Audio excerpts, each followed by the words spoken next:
नमस्कार, बहुत बहुत स्वागत है आपका मौलिक शक्ति न्यूज में और मैं हूं आपके साथ साइमा। झारखंड में एक बार फिर से बीजेपी नेता की मुश्किलें बढ़ने वाली हैं।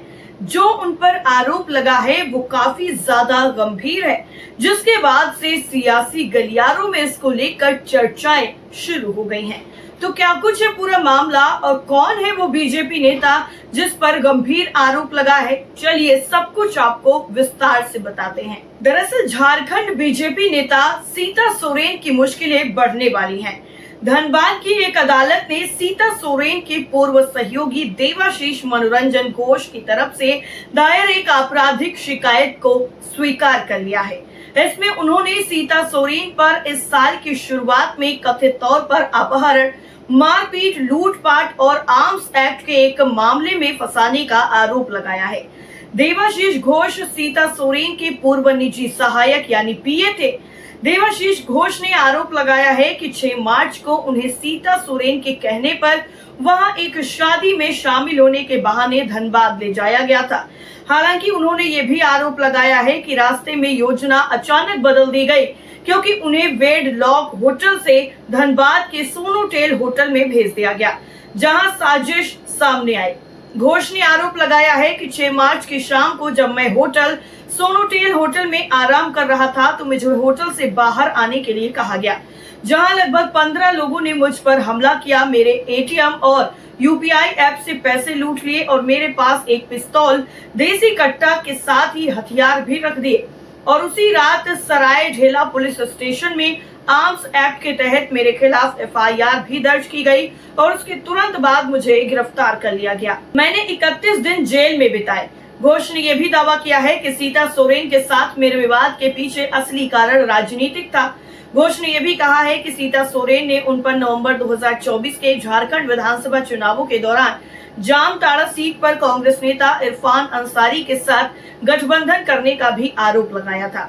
इतना ही नहीं, कांग्रेस उम्मीदवार के रूप में जामताड़ा से चुनाव लड़ते हुए अंसारी, जो वर्तमान में हेमंत सोरेन के नेतृत्व वाली झारखंड सरकार में स्वास्थ्य मंत्री हैं, उन्होंने सीता सोरेन को हराया था। सीता सोरेन भाजपा के टिकट पर चुनाव लड़ रही थी और उन्हें हार का सामना करना पड़ा।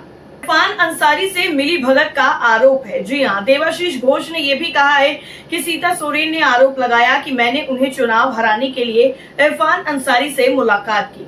ये पूरी तरह से निराधार है। आगे उन्होंने ये भी बताया है कि उनके चुनाव अभियान की देखरेख के लिए 25 सदस्यीय भाजपा समिति नियुक्त की गई थी। उन्होंने कहा कि अगर उन्हें किसी अनियमितता के बारे में कोई समस्या थी तो पार्टी को जांच करनी चाहिए थी, लेकिन कोई जांच नहीं की गई। इसकी बजाय मुझे फंसाया गया।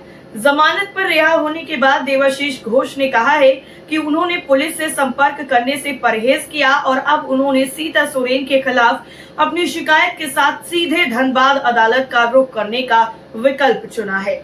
आपको बता दें कि अदालत ने मामले में अपनी पहली सुनवाई की है और घोष ने सबूत के तौर पर जेल आवेदन, कॉल रिकॉर्ड, ईमेल और अन्य दस्तावेज भी जमा किए हैं।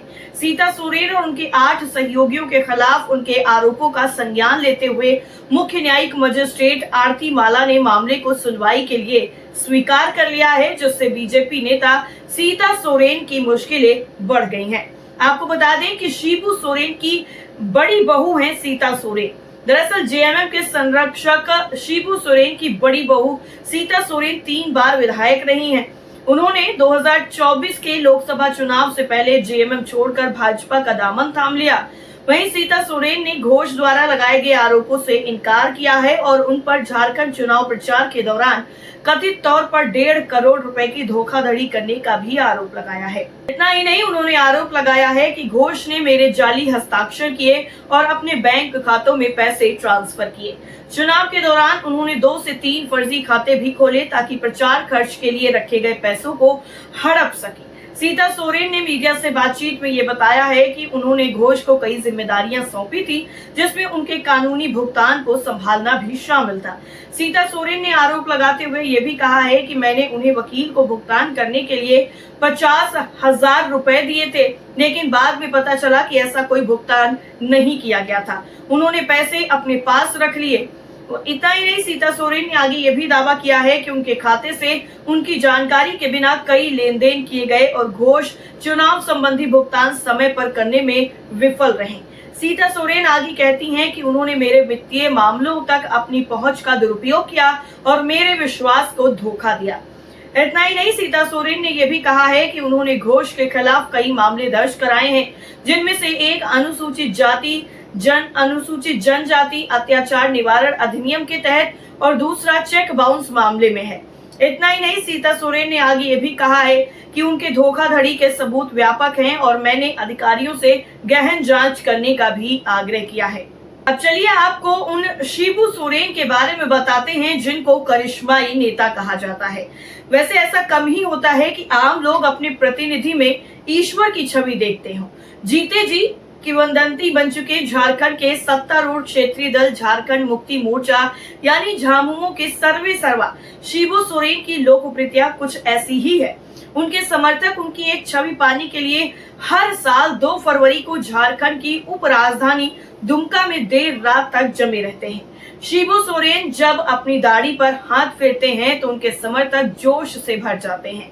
लंबे बाल दाढ़ी वाले इस करिश्माई नेता की उम्र 80 साल हो चुकी है। स्वास्थ्य संबंधी परेशानियों से जूझ रहे शिबू सोरेन अब सांकेतिक तौर पर ही सार्वजनिक सभाओं में नजर आते हैं। मौजूदगी मोर्चा के पोस्टर और बैनर पर ही ज्यादा नजर आती है और इस बार वो चुनाव भी नहीं लड़ पाए, लेकिन समर्थकों की जुबान पर सिर्फ उनका ही नाम है। यहाँ के लोगों के लिए शिबू सोरेन बाबा और दिशोम गुरु है। दुमका से सरुआ गांव की बुजुर्ग महिला रंती मुर्मू कहती हैं कि हमारी जमीन महाजनों ने छीन ली थी। गुरुजी यानी शिबू सोरेन ने महाजनों से लड़कर उसे वापस दिलाया। हम उनमें भगवान की छवि देखते हैं। ऐसा कहते हुए रंती की आंखों में एक चमक भी दौड़ जाती है। दरअसल शिबू सोरेन के राजनीतिक सफर की अगर बात करें तो उनका राजनीतिक सफर महाजनों की सूदखोरी और नशापान के खिलाफ संघर्ष से शुरू हुआ। उन्होंने धनबाद से सटे टुंडी इलाके को अपना केंद्र बनाया और यहीं से काम शुरू किया। पाठशाला में वो लोगों को शिक्षा के प्रति जागरूक भी करते। साल 1977 में पहली बार लोकसभा चुनाव में शिबू सोरेन ने भाग्य आजमाया, लेकिन उनके हाथ असफलता लगी। पहली बार बाबूलाल मरांडी ने उनको हराया। दरअसल पहली बार जो सफलता है उन्हें 1980 में मिली और इसके बाद वो साल 1986, 1989, 1991 और 96 में विजयी रहे। पहली बार 1998 के लोकसभा चुनाव में उन्हें भाजपा के वर्तमान प्रदेश अध्यक्ष बाबूलाल मरांडी ने शिकस्त दी थी और इसके बाद के चुनाव में शिबू सोरेन ने अपनी पत्नी रूपी सोरेन को चुनाव लड़ाया। उन्हें भी बाबूलाल मरांडी ने हराया।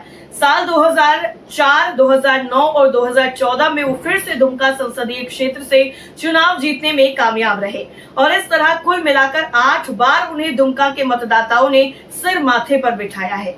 बीच की अवधि में शिबू सोरेन 2 बार राज्यसभा के भी सदस्य रहे और इसके साथ ही साल 1984 में वो जामा विधानसभा से एक बार फिर विधायक रहे।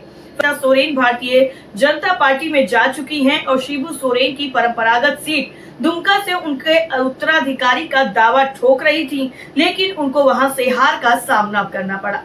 लेकिन अब शिबू सोरेन की उम्र भी हो गई है और परिवार में बिखराव का सामना भी करना पड़ रहा है। बाबा और दिशोम गिरु का सफर तय करने को शिबू सोरेन ने लंबा तप भी किया है। शिबू सोरेन का परिवार तत्कालीन हजारीबाग जिला जो अब रामगढ़ है उसके गोला में मौजूद निबरा गांव में रहता है। पिता सोबरन सोरेन महाजनों के खिलाफ संघर्ष करते थे। उनकी हत्या भी इसी वजह से हो गई थी और शिबू सोरेन ने कई उग्र आंदोलनों का नेतृत्व किया है। इसमें एक चिरूडीह हत्याकांड भी शामिल है। यह क्षेत्र में सक्रिय महाजनों के विरुद्ध आंदोलन था। इस दौरान भीड़ ने कई लोगों की हत्या कर दी थी। शिबू सोरेन पर भी इन हत्याओं का आरोप लगा था, मगर बाद में वो अदालत से बरी भी हो गए। उनके ऊपर अपने पीए शशिनाथ झा की हत्या का भी आरोप लगा था, हालांकि अदालत में ये प्रमाणित नहीं हो पाया। संसद रिश्वत कांड से वो राष्ट्रीय स्तर पर सुर्खियों में आए। करिश्माई नेता शिबू सोरेन का राजनीतिक सफर काफी ज्यादा उतार चढ़ाव से भरा हुआ है और वो अलग अलग अवधि में 3 बार झारखंड के मुख्यमंत्री भी बने हैं। राज्यसभा और लोकसभा चुनाव में भी शामिल होते रहे हैं। साल 2009 में ऐसा भी हुआ जब वो मुख्यमंत्री की कुर्सी पर रहते हुए विधानसभा का चुनाव हार गए थे। यानी अगर शिबू सोरेन की बात करें तो वो बहुत ही मंझे हुए नेता माने जाते हैं। और जिस तरह से अभी उनकी बड़ी बहू सीता सोरेन पर एक बार फिर आरोप लगे हैं, तो आगे इस पूरे मामले में क्या कुछ होता है ये देखना काफी ज्यादा अहम होगा। इस पूरी रिपोर्ट को लेकर आपकी राय क्या है, कमेंट करके जरूर बताएं। बाकी तमाम खबरों के लिए आप जुड़े रहे मौलिक शक्ति न्यूज के साथ। नमस्कार।